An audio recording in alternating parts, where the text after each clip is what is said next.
যাচ্ছি ঠাকুর আনতে না দেখতে। আমরা এটা আমার ঠাকুর দেখতে। আমরা পাড়ার ঠাকুর নিতে এসেছি, আমাদের প্রতি বছরের সেই সরস্বতী পুজো।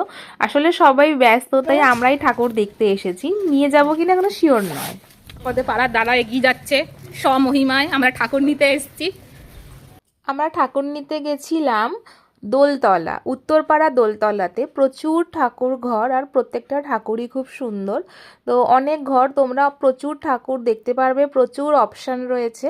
তো আমরা আগের বারে ঠাকুরটা দাঁড়ানো ঠাকুর নিয়েছিলাম বলে এবছর আমাদের শুরু থেকেই ইচ্ছে ছিল যে আমরা বসে, মানে মা সরস্বতী বসে রয়েছেন এরকম নেব। প্রচুর ঠাকুরের ঘর, প্রচুর কিছু রয়েছে, অনেক রকমের ঠাকুর, সব ঠাকুরের মুখই খুব সুন্দর। তো আমরা এইখানটাতে একটু দেখছিলাম।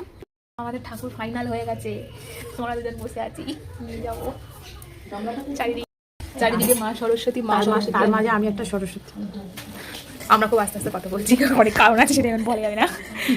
পিছনে অনেক ব্যাপার রয়েছে, এখন বলা যাবে না। চারিদিকে মা সরস্বতী, মা গো পরীক্ষা ভালোভাবে পাস করে যাই।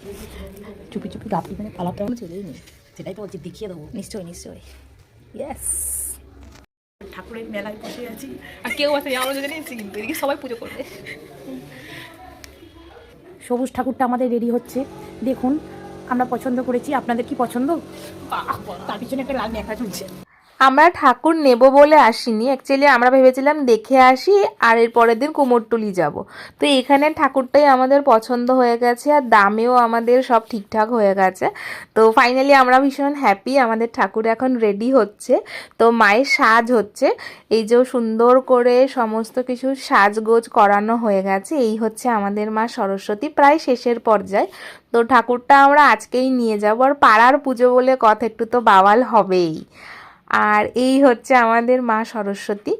তো খুব খুব সুন্দর, মনের কাছের, আর অপূর্ব হয়েছে। তোমরাও দেখো, লাইক শেয়ার কমেন্ট সাবস্ক্রাইব। আর এই হচ্ছে আমাদের ঠাকুর, আমাদের ক্লাব ঘরে চলে এসেছে, এখন ক্লাবেই রাখা হবে। এর পরের দিন আমাদের যেখানে প্রতি বছর পুজো হয়, সেখানে সরস্বতী পুজোর দিন